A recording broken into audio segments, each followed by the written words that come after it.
Marcus Williams and Greg Burnham, how are you? Doing great. How are you? I can't complain. What about you? I'm wonderful. How are you?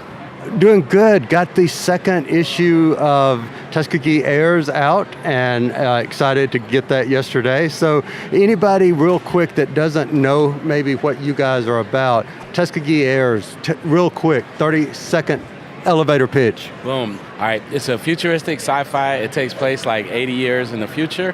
You have 5 teen pilots that are learning to fly at a time when man piloting is actually illegal. So they're learning under the radar, flying in the old P-51s that the Tuskegee Airmen actually flew, but they will get an upgrade, because I said it's the future, to these new jets that sometimes turn into robots, and they'll be the strongest line of defense against this machine army that's trying to come take over the world. So Marcus, Yes. What is it that you've been able to do to take what Greg just described and visualize it and make it come to life? I think we actually went to the museum, Molten Field, and really got to dig into the behind-the-scenes stuff, everything from how they trained to the support they had. I think seeing it helped me a lot. But even before then, I knew I wanted to make it absolutely identifiable just by looking at the team. So if you see them in their outfits, it looks like Tuskegee Airmen. But then I just, we kind of fudged in some futuristic belts and, shoulder pads and cool stuff on them to say, okay, this is futuristic as well. So that was, I think, the first Jedi mind trick we kind of infused into the book was the style should absolutely be instantly identifiable to the actual history, but for kids that don't know they're looking at it, it should still feel new and futuristic. So that was the aim, and I wanted it to look animated as well.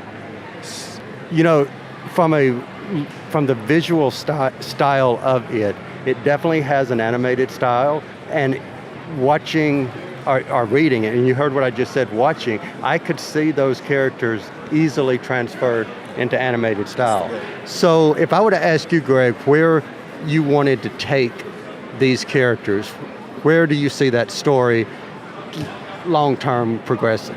So are you talking about like from the standpoint of seeing them animated, or are you talking about in the... Anything you want to say.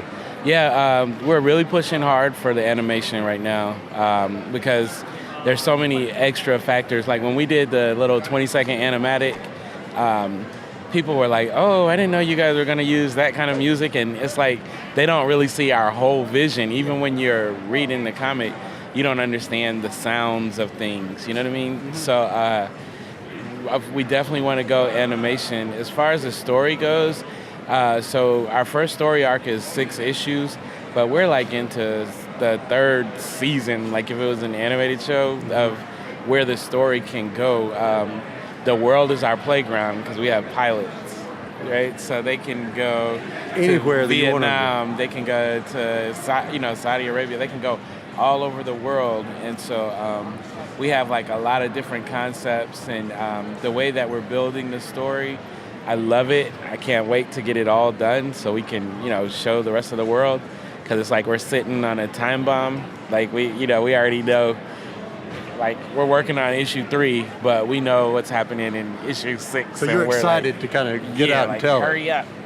That's what we want to do. All right, so I know there's people waiting to meet you guys, so I've got a question about something that I got from you last year that I have on my mantle board, right. Which is the Wonder Woman, or the Wonder Women, the 2 Wonder Women side by side. Yeah.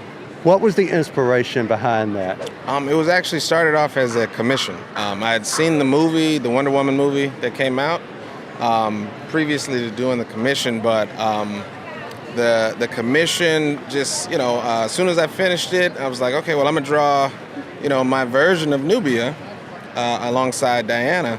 And from there, it was literally, I was like, no, I gotta finish that out. I gotta color it. I gotta see this polished and new. And it's weird because as an artist, I draw with the intention to say, when I share art, I want everyone to enjoy it just like I did. But I think with that piece specifically, there were so many people that had no idea who Nubia was. And then writers and bloggers got a hold of it, and they were like, did you know Diana had a black twin sister? And I mean, it went everywhere. literally, because some people were offended. Like, why are you trying to make a black Wonder Woman? I was like, no, I didn't do that. Here's the Wikipedia for Nubia, if you didn't know. 1973, issue 204 of Wonder Woman. You know, she's been out for a long time. DC did that. I didn't do that. But the polished version, I think, really just stuck with people.